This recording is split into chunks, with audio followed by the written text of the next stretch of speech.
Hello friends, आप सबका फिर से स्वागत है हमारे यूट्यूब चैनल में। आज हम लोग डिस्कस करने चलेंगे क्रिस्टल जालक, यानी जिसे हम लोग त्रिविमी जालक के नाम से भी जानते हैं। ठीक, तो त्रिविमी जालक देखिए क्या है, एकदम बेसिक से समझिए क्या होता है। आप लोग ने कंस्टिट्यूएंट पार्टिकल जानते हैं। कंस्टिट्यूएंट पार्टिकल यानी अवयवी कण, जिनसे किसी ठोस का निर्माण होता है, उसको क्या कहते हैं? Constituent particle.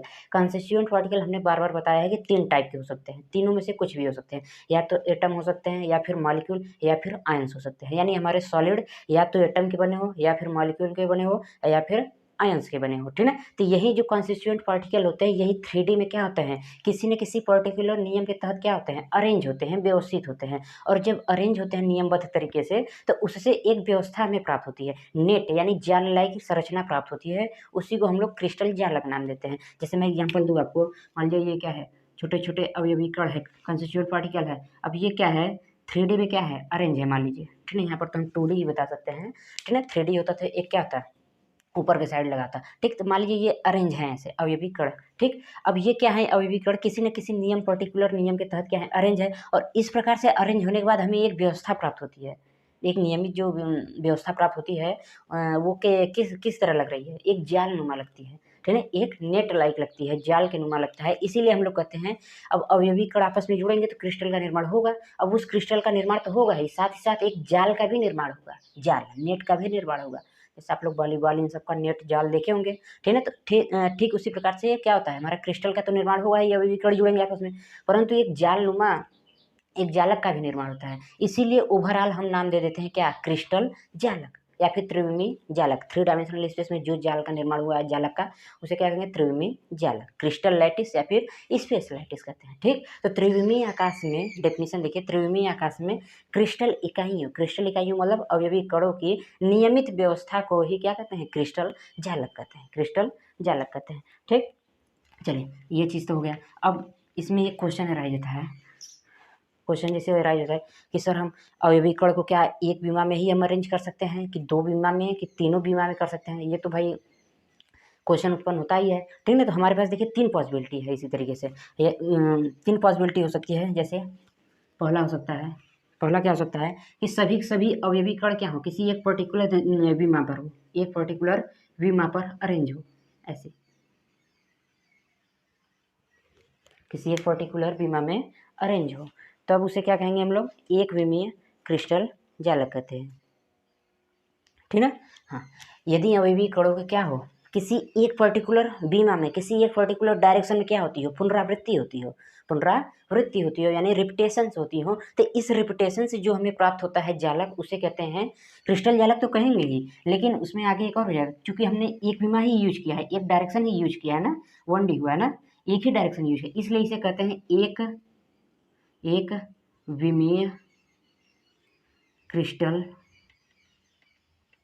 जालक, एक विमीय क्रिस्टल जालक। क्यों? क्योंकि हमने क्या किया है, केवल एक ही डायरेक्शन में, एक ही विमा पर क्या किया है, अवयवी कणों की पुनरावृत्ति की है। ठीक, तो इस प्रकार से जो हमारा क्रिस्टल जालक का निर्माण होता है, उसे कहते हैं एक विमीय क्रिस्टल जालक। ठीक ना, ऐसे ही दूसरा हमारा केस उत्पन्न हो सकता है। हम करें क्या, एक डायरेक्शन में तो हम पुनरावृत्ति कर ही रहे हैं, एक डायरेक्शन में तो कर ही रहे हैं, ठीक ना, एक डायरेक्शन कर रहे हैं। अब क्या करें, दूसरे डायरेक्शन में भी करने लगे, दूसरे डायरेक्शन में भी करने लगे। ठीक ना, दूसरा डायरेक्शन हमने ले लिया। जैसे मान लीजिए ये एक्स एक्सिस है, तो ये क्या है, वाई एक्सिस है। एक्स से मान लीजिए लेंथ आ रहा है, तो वाई से हमारा ब्रीथ आ जाएगा, चौड़ाई। ठीक ना, अब देखिए यहाँ पर क्या हो रहा है, एक चीज़ समझ जाइएगा कि जहाँ पर हम लोग 2 एक्सिस काम में लेते हैं ना, तो उससे हम लोग का नाम देते हैं तल। तल क्या नाम देते हैं, तल। चाहे हम 2 विमा कहें या फिर किसी तल में कहें, एक ही मतलब है, या फिर एक परत कहें, एक ही मतलब है ना। परत या तल का निर्माण 2 डायरेक्शन जब मिलते हैं तभी होता है। ठीक ना, तो हम कहें कि यदि अवयवी कणों की जो पुनरावृत्ति होती है वो किसी तल में होती है, यदि किसी तल में अवयवी कणों की पुनरावृत्ति होती है, तब इस प्रकार से उत्पन्न क्रिस्टल जालक को या निर्मित क्रिस्टल जालक को क्या कहेंगे हम लोग, द्विविमीय। क्योंकि 2 विमा है ना, तो द्विविमीय क्रिस्टल जालक कहते हैं, द्विविमीय क्रिस्टल जालक कहते हैं, ठीक ना। तो हमारा जो क्रिस्टल जालक है वो देखिए मिनी टाइप के चलता रहा है। एक विमी मतलब अगर अवयवी कणों की जो पुनरावृत्ति है किसी एक पर्टिकुलर डायरेक्शन में होती है उसे क्या कहेंगे, एक विमी यानी 1D क्रिस्टल लैटिस। अगर हमारा वहीं किसी तल में पुनरावृत्ति हो रही है किसी अवयवी कणों की तो उसे क्या कहेंगे, 2D यानी द्विविमी क्रिस्टल जालक कहते हैं। ठीक ठीक इसी प्रकार से हमारा तीसरा भी आता है, तीसरा भी आता है हमारा। हाँ, अब तीसरा क्या हो, हमने देखिए ऐसे ऐसे 1D तो यूज कर लिया, अब 2D भी ऐसे ऐसे यूज कर लिया, 2D भी यूज है। ये एक्स एक्सिस, ये Y axis, X axis Y axis, ये तो द्विविमी हो गया पहले। अब क्या करें, 3D तीसरा एक्सिस जो होगा इसके जो परपेंडिकुलर होगा जेड वाला, हालांकि हम यहाँ पर बता नहीं सकते हैं फिर, बट आप लोग जान जाइए, हम दूसरे मार्कर से मार्क कर देते हैं ऐसे ऐसे।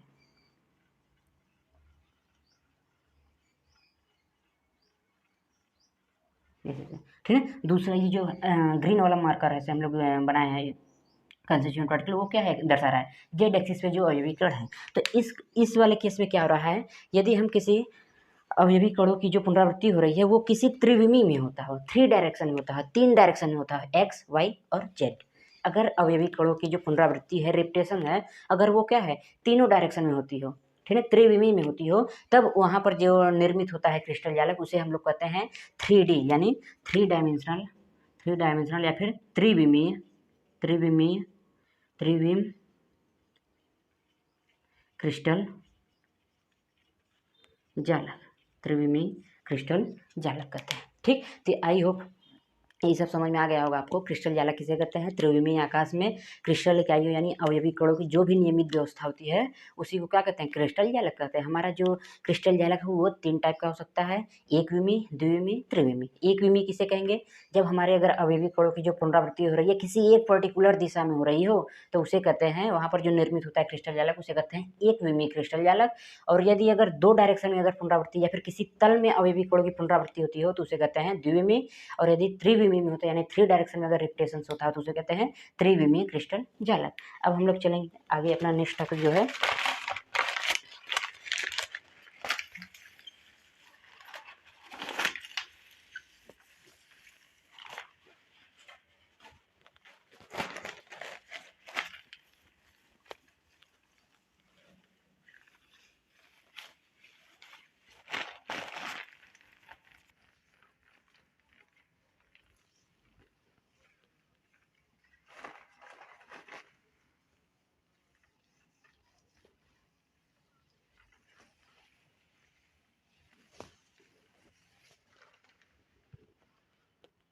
ठीक, अगला हमारा टॉपिक है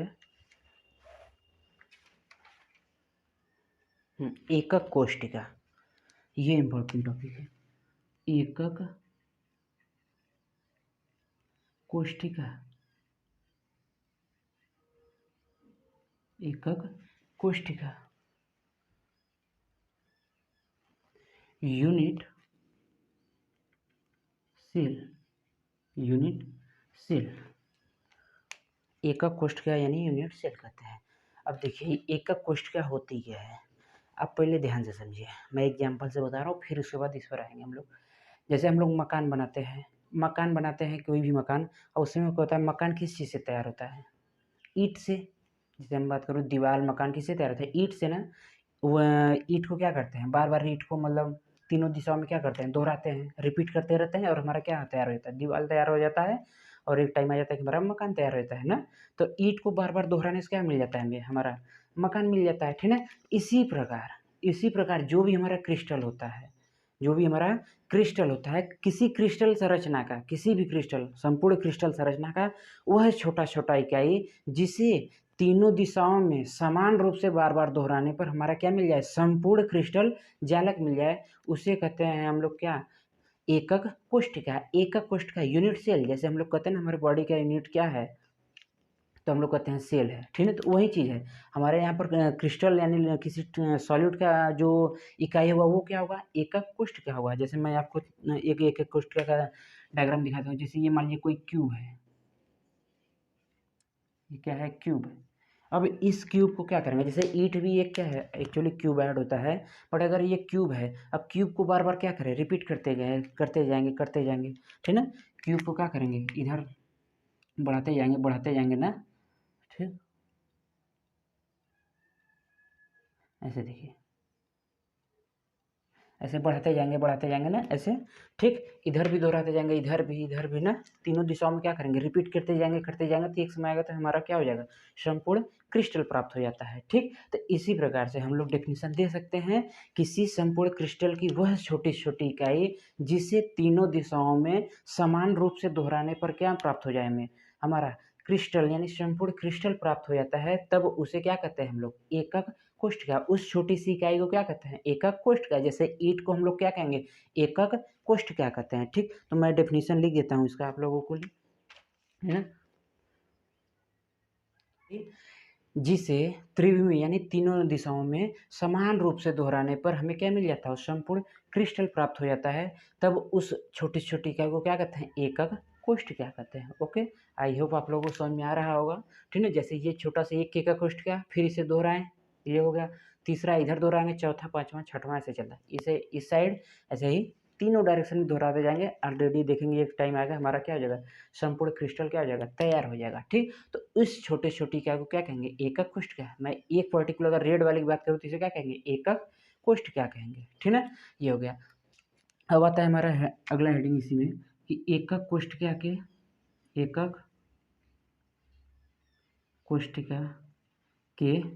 पैरामीटर, ठीक है, पैरामीटर्स ऑफ यूनिट सेल, ठीक है, पैरामीटर ऑफ यूनिट सेल। अब देखिए, जैसे हम लोग का होता है, टेलर के पास जाते हैं ना, टेलरवा के पास जाते हैं तो क्या होता है, हम लोग का अगर कोई कपड़ा अगर सिलने के लिए देते हैं तो हम लोग का क्या करता है, लंबाई चौड़ाई ऊंचाई समथिंग सब ले लेता है ना, लेता है कि नहीं, सिलने के लिए, ठीक। तो हमारा जो लंबाई चौड़ाई, कितना लंबाई है, कितना चौड़ाई है, कितना एंगल है, दो कोर के बीच का कितना एंगल है, दो पैर के समथिंग सब देते हैं ना। तो ये जो हम लोग लंबाई चौड़ाई ऊंचाई एंगल सब देते हैं, इसी को हम लोगों का क्या कहा जाता है, पैरामीटर कहा जाता है। ठीक इसी प्रकार से कोई भी क्रिस्टल होता है, कोई भी क्रिस्टल ठोस होता है, उसके भी क्या होते हैं, लंबाई होते हैं, चौड़ाई होते हैं, ऊंचाई होती है, एंगल होती है। दो कोर के बीच का क्या होता है, एंगल है, दो एक्सिस मतलब कोर मतलब बीच का क्या होता है, एंगल भी होता है, ठीक है। तो इसे क्या कहते हैं, जैसे ईंट है, ईंट का लंबाई चौड़ाई ऊंचाई एंगल सब समथिंग होगा ना, तो इसी चीज़ को क्या कहते हैं, पैरामीटर कहते हैं। मैं एग्जांपल से आपको समझा देता हूँ। जैसे मान लीजिए कोई भी घनी एकक कोष्ठिका है, ये क्या था, घनी एकक कोष्ठिका था, ठीक है, घनी एकक कोष्ठिका। तो घनी एकक कोष्ठिका में देखिए पहले 8 कोने होते हैं, यहाँ पर देख लीजिए 1 2 3 4 5 6 7 8 क्या होते हैं, 8 कोने होते हैं, 8 कोने होते हैं। इम्पोर्टेंट है टॉपिक ये, 8 कोने होते हैं। और 3 टाइप के क्या होते हैं हमारे, 3 टाइप्स के क्या होते हैं, 3 नहीं 3 टाइप्स के होते हैं, दोनों में अंतर है, तीना नहीं होते हैं, 3 टाइप्स के क्या होते हैं, कोर होते हैं। और ऐसे ही हमारे क्या होते हैं, 3 टाइप के क्या होते हैं, एंगल होते हैं, ठीक है। यही इन्हीं को क्या कहा जाता है, पैरामीटर कहा जाता है, किसका, एकक कोष्ठिका का। मैं जैसे आपको और एक्सप्लेन करता हूँ यहाँ पर। जैसे मान लीजिए ये है, मैंने एकक कोष्ठिका का किसी एक क्या किया, पॉइंट ले लिया, ये मान लेते हैं एक्स एक्सिस है, ये वाई, ये क्या है, जेड, ठीक। मान लेते हैं ये एक्स एक्सिस पे जो इसका जो एक्सिस का दूरी है ये ए है, वाई एक्सिस पे जो वाई एक्सिस का दूरी है बी, जेड पे कितना है, सी मान लेते हैं। अब देखिए, इसी में कन्फ्यूजन होता है सबको ना, बहुत सारे टीचर्स पढ़ाते हैं लेकिन उतना एक्सप्लेन नहीं कर पाते हैं, ठीक है, बच्चे कन्फ्यूज होते हैं। यहाँ कन्फ्यूज नहीं होंगे, ठीक है। देखिए हम कैसे बताते हैं, बस आप समझते रहिए कैसे हो रहा है, ठीक। इसके बीच का एंगल होगा, इसके बीच का भी कुछ होगा एंगल होगा, इसके बीच का भी कुछ एंगल होगा। कैसे वो करते हैं, पहले मैं यहाँ पर लिख देते हैं। देखिए ए का जो मान लीजिए एंगल है, ए से अल्फा, बी से बीटा, सी से गामा, अब देखिए हमें, देखिए A B C alpha beta gamma यही एंगल होते हैं ना, 3 कोण सॉरी पैरामीटर होते हैं, 3 अक्षीय दूरी और 3 क्या होते हैं, कोण होते हैं जो, ठीक है। अब देखिए ए और बी दो एक्सिस के बीच में एंगल होगा, वो एंगल क्या होगा पता है, ए व बी के बीच में, देखिए ट्रिक समझिएगा एकदम, ट्रिक की तरह एकदम समझिएगा, ठीक है। ए और बी के बीच में कौन सा एंगल होगा, देखिए ए और बी के बीच में क्या मिस है, सी, और सी का जो एंगल है क्या है, गामा। यहाँ पर लिख दीजिए क्या, गामा, ये कौन सा एंगल होगा, गामा, ठीक। उसी प्रकार से बी और सी के बीच में कौन सा एंगल होता, तो बी और सी के बीच में कौन सा मिस है, ए मिस है ना, तो ए का एंगल क्या है, अल्फा, तो यानी बी और सी के मध्य कौन सा एंगल हुआ, अल्फा। ए और सी के मध्य कौन मिस है, बी, बी यानी बी का बीटा हो गया, ठीक है। बस यही होता है। तो अक्षीय दूरी जो होते हैं, अक्षीय दूरी जो होते हैं वो क्या होते हैं, ए बी सी, और हमारा जो अक्षीय यानी एक्सिस डिस्टेंस और एक्सिस एंगल, अक्षीय कोण जो होते हैं वो अल्फा बीटा गामा होते हैं, ठीक है। यही पैरामीटर को क्या किया जाता है, दर्शाया जाता है, ठीक है। तो यही होता है हमारा पैरामीटर, क्या होते हैं, एक का कोष्ठक के parameter, A B C alpha beta gamma, इसे इस प्रकार से डिनोट किया जाता है। और ए बी के बीच कौन एंगल होता है, बी सी के बीच कौन एंगल होता है, ए सी के बीच कौन एंगल होता है, ये आप समझ गए ना। ए बी के बीच एंगल निकाला तो ए बी के बीच देखिए क्या मिस है, सी, और सी का एंगल हमने यहाँ पर क्या लिखा है, गामा, तो यहाँ पर गामा, ऐसे ही सबका लिख देंगे, ठीक। ये चीज़ हो गया। चलिए अब हम लोग पढ़ेंगे एकक कोष्ठिका के प्रकार।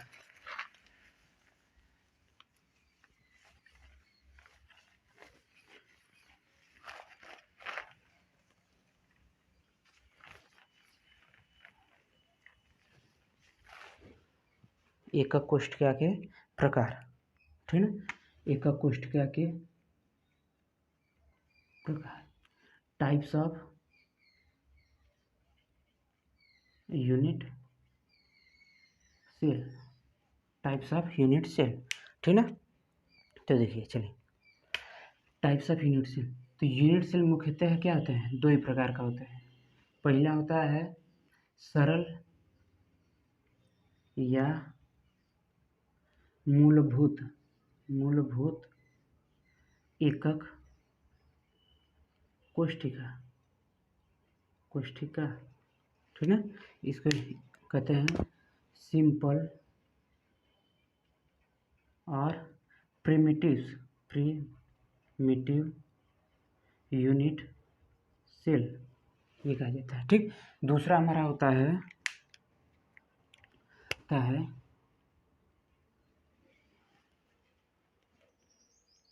केंद्रित एकक कोष्ठिका, केंद्रित एकक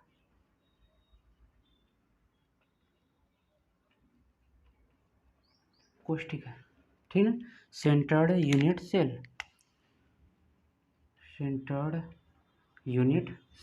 ठीक है। थोड़ा शॉर्ट कट है। सरल एकक कोष्ठिका क्या होता है हम बता देंगे। इधर देख लीजिए पहले, केंद्रित एकक कोष्ठिका भी क्या होता है, 3 टाइप्स के होते हैं, ठीक है। मेनली 3 टाइप्स के होते हैं। पहला होता है फलक केंद्रित एकक कोष्ठिका, और दूसरा होता है अंत्य या फिर आधार केंद्रित एकक कोष्ठिका, और तीसरा होता है हमारा काय केंद्रित या फिर अंतः केंद्रित एकक कोष्ठिका, ठीक है। इसको फलक को कहते हैं फेस सेंटर्ड यानी एफसीसी, ठीक है। इसे कहते हैं आधार केंद्रित यानी, एक मिनट थोड़ा सा, आधार केंद्रित है इंड सेंटर्ड यूनिट सेल। अंतः केंद्रित कहते हैं बॉडी सेंटर्ड यूनिट सेल, ठीक है। बॉडी सेंटर्ड यूनिट सेल, ये होता है बॉडी सेंटर्ड यूनिट सेल। चलिए अब हम लोग देखते हैं कि सरल या मूलभूत एकक कोष्ठिका क्या होता है, ठीक है। आप लोगों ने एकक कोष्ठिका देख लिया ना, घन के आकार का, क्यूब के आकार का एक एकक कोष्ठिका था ऐसे, ठीक है। अब देखिए, कोई ऐसा एकक कोष्ठिका हो जिसमें अवयवी कण केवल और केवल कोनों पर स्थित हो। अवयवी कण कहाँ हो, केवल हमारा जो एकक कोष्ठिका होता है उनके कोनों पर उपस्थित। जैसे ये मकान है, मकान में क्या है, क्यूब की तरह है एक, ठीक ना। तो सभी के सभी अवयवी कण कहाँ, केवल कोनों पर हो, कोनों पर, 8 के 8 के हाँ कोनों पर हो, ठीक। जैसे मैं यहाँ पर लिख दे रहा हूँ, 8 कोने, एक कोना, 2 कोना पे हो, 3 4 5, 6, 7, 8।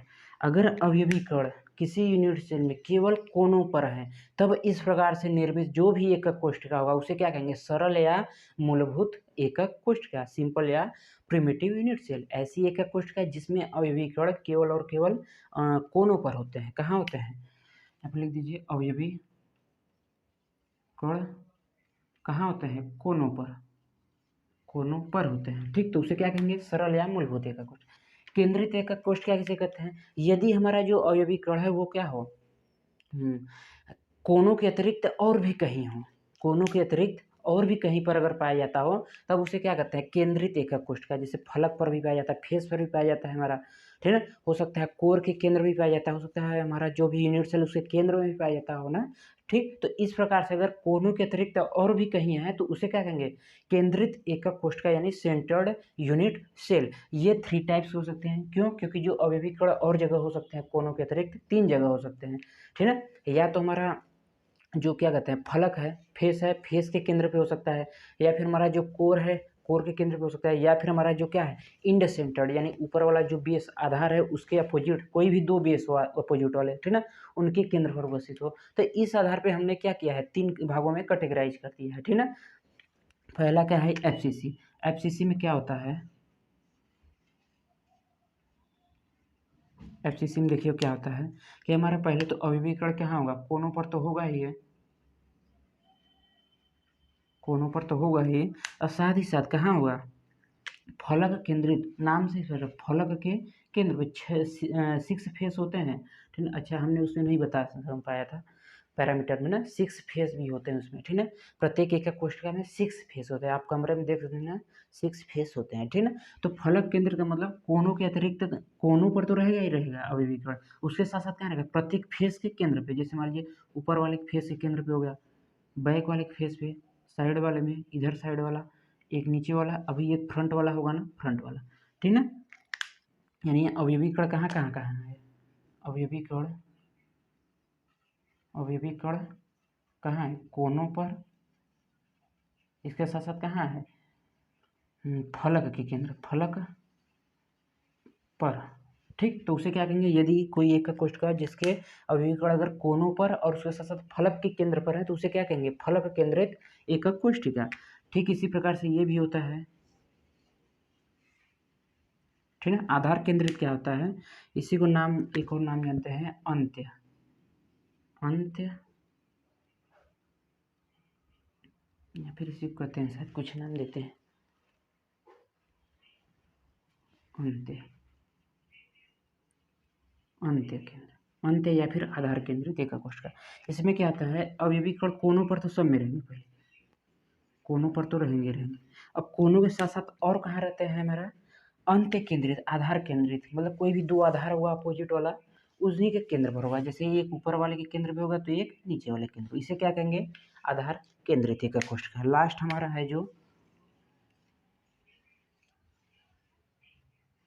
हाँ ये है अंतः केंद्रित एकक कोशिका। तो पहले हमारा एकक कोशिका जो है वो केंद्र पर, कोनों पर तो होगा ही होगा, सभी में कोनों पर होगा। ठीक है, कोनों के अतिरिक्त और भी कहीं हो सकते हैं, कहाँ है, नाम से देखिए, नाम अंत्य केंद्रित बॉडी सेंटर, अंत्य केंद्रित मतलब अंदर जो भी केंद्र होगा उसी पर होगा, कोनों के अतिरिक्त अंदर जहाँ केंद्र होगा उस पर भी होगा। तो अंदर एकक केंद्र होते हैं, प्रत्येक एकक कोशिका में एक ही केंद्र होता है, तो केंद्र में भी इसके उपस्थित होगा। ठीक है, तो केंद्र मान लीजिए यहीं पर होगा तो केंद्र पर भी उपस्थित होगा। तो इस प्रकार से जो एकक कोशिका निर्मित होती है उसे क्या कहते हैं, आधार केंद्रित एकक कोशिका। ठीक, तो ये हमने बता दिया है क्या क्या कैसे कैसे होता है। ठीक है, इसका नोट्स हम डिस्क्रिप्शन में डाल देंगे, PDF फॉर्म में आप लोग डाउनलोड कर लीजिएगा। ठीक, ओके।